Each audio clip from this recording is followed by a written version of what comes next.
Julius Caesar. By William Shakespeare. Summary. In the marketplace at Caesar's funeral, the crowd demands reasons for Caesar's assassination.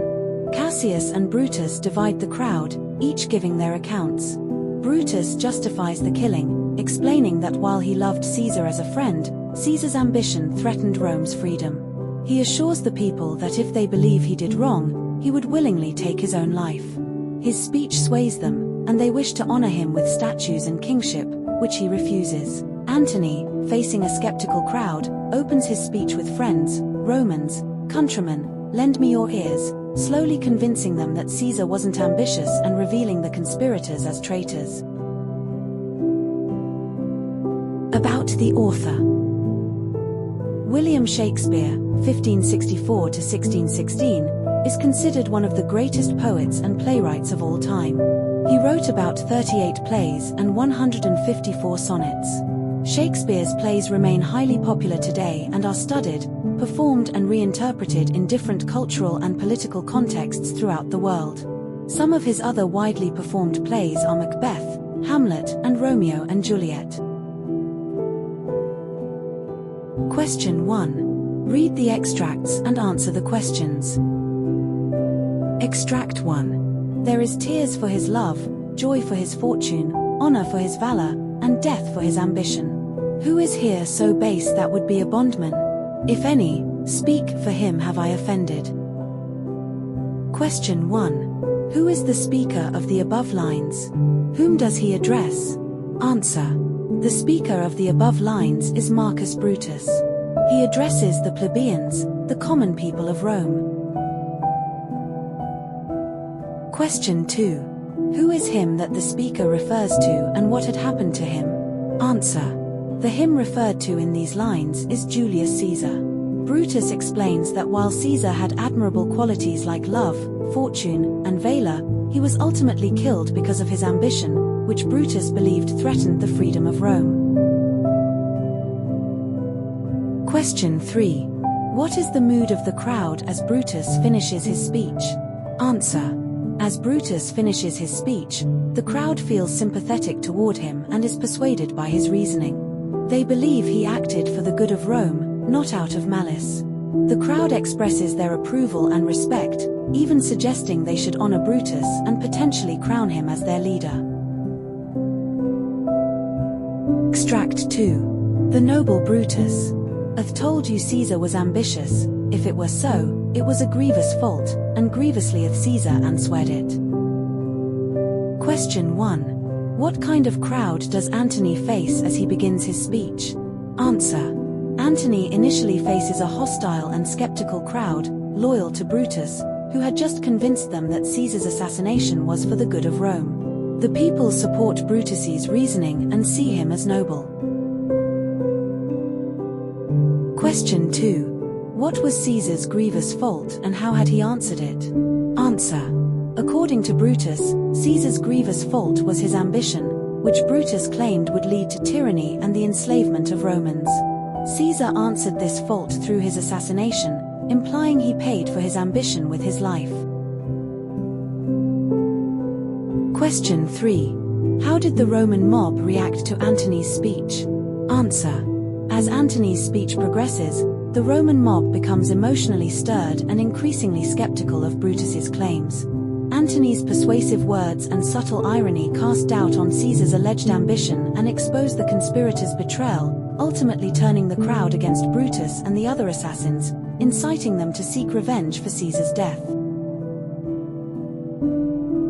Answer the following questions in 3 to 4 sentences. Question A. Why does Brutus kill Caesar? Answer. Brutus kills Caesar because he believes Caesar's ambition would lead him to establish a monarchy, turning the Roman people into his subjects. Although he loves Caesar as a friend, Brutus puts Rome's freedom above personal loyalty. He views the assassination as a necessary sacrifice to prevent tyranny and protect the Republic. Question B. What impression do you as a reader gain about the ordinary citizens? Answer. The ordinary citizens of Rome appear easily swayed and fickle in their loyalties. They quickly change their support between Brutus and Antony based on each orator's words, suggesting they lack critical thinking and are driven by emotion. This trait makes them susceptible to manipulation, reflecting the public's vulnerability to persuasive rhetoric. Question C. How did Brutus justify Caesar's assassination? Answer.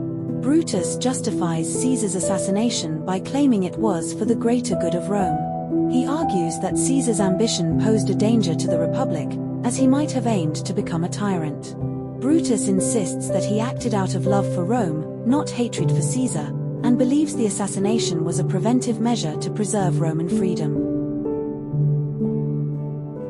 Question D. Why is Mark Antony's speech more effective than Brutus' speech? Answer. Mark Antony's speech is more effective because he appeals to the crowd's emotions, cleverly using irony and Caesar's will to reveal his generous intentions.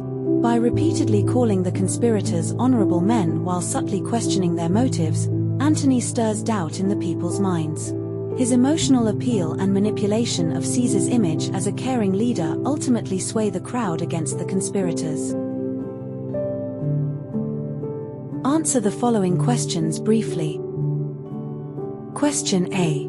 How did Antony prove that Caesar was not ambitious? Answer. Antony disproves Caesar's ambition by pointing to Caesar's actions, such as refusing the crown 3 times, showing he did not desire power. He also mentions Caesar's sympathy for the poor and his contributions to the Roman treasury, proving Caesar's care for the people and lack of selfish ambition. Antony's use of Caesar's will, which leaves wealth to the citizens, further demonstrates Caesar's generosity and discredits any claim of his ambition.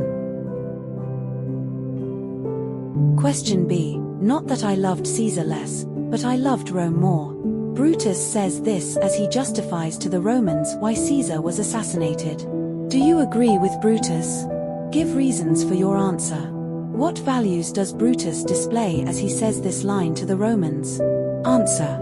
This line reflects Brutus' belief in serving the Republic above personal relationships. Whether one agrees depends on the interpretation of Caesar's ambition. If Caesar indeed aimed to become a tyrant, Brutus' choice could be justified. However, if Caesar was a benevolent leader, Brutus may have been misguided. Brutus displays values of loyalty, patriotism, and self-sacrifice, as he prioritizes Rome's well-being over his friendship with Caesar. Question C. What are the character traits of Mark Antony? Answer. Mark Antony is loyal, persuasive, and clever. His loyalty to Caesar drives him to avenge his death. Antony's skillful use of rhetoric shows his persuasive nature, as he sways the crowd against the conspirators. He also demonstrates intelligence and cunning, knowing how to manipulate emotions subtly without directly challenging Brutus and the other conspirators. Question D. Explain this quote from Julius Caesar, "O judgment, thou art fled to brutish beasts and men have lost their reason." Answer. This line from Antony's speech suggests that reason and sound judgment have vanished, leaving people like brutish beasts who lack rational thought. Antony laments that people have blindly accepted the conspirators' justification for Caesar's death without questioning it. He implies that the crowd has lost its capacity for reason, failing to see the injustice of Caesar's assassination. HOTS, higher order thinking skill. Question A. Discuss the role of loyalty in the play. Answer. Loyalty drives key actions. Brutus's loyalty to Rome leads him to betray Caesar, while Antony's loyalty to Caesar fuels his desire for revenge. Caesar's trust in Brutus proves fatal, highlighting his misjudgment. These loyalties reveal both the strength and limitations of each character and ultimately lead to tragic consequences. Question B. Imagine Caesar had survived the assassination attempt. Answer. If Caesar had survived, he might have confronted Brutus and the conspirators, possibly sparking civil strife as Romans took sides. His survival could either strengthen his resolve to rule firmly or prompt reforms addressing fears of tyranny. This alternative could dramatically alter Rome's future, perhaps preventing the civil war that follows his death. Question C. Compare the leadership styles of Brutus and Antony. Answer. Brutus's leadership is grounded in idealism and reason, appealing to the crowd's sense of duty and logic. Antony's approach is more emotional and strategic, manipulating the crowd's feelings to achieve his aims. While Brutus seeks to lead with moral integrity, Antony's charisma makes him more effective in persuading the people, especially in times of chaos. Question D. Consider the themes of honor and ambition in the play. Answer. For Brutus, honor is essential and guides his choices, even leading him to join the conspiracy. Caesar's ambition, as perceived by Brutus, is considered dangerous, though Antony suggests Caesar was not as ambitious as Brutus thought. These themes lead to conflict, revealing how ideals can be both admirable and destructive when misunderstood. Question E. Reflect on the concept of fate versus free will in Julius Caesar. Answer. The play explores the tension between destiny and choice, seen in the soothsayer's warning to beware the Ides of March and Caesar's disregard of it. Characters act of their own will yet seem fated for tragedy, suggesting that while they make choices, certain outcomes, especially Caesar's death, are unavoidable. Thank you for watching. Please like, share, and subscribe to the channel for more updates.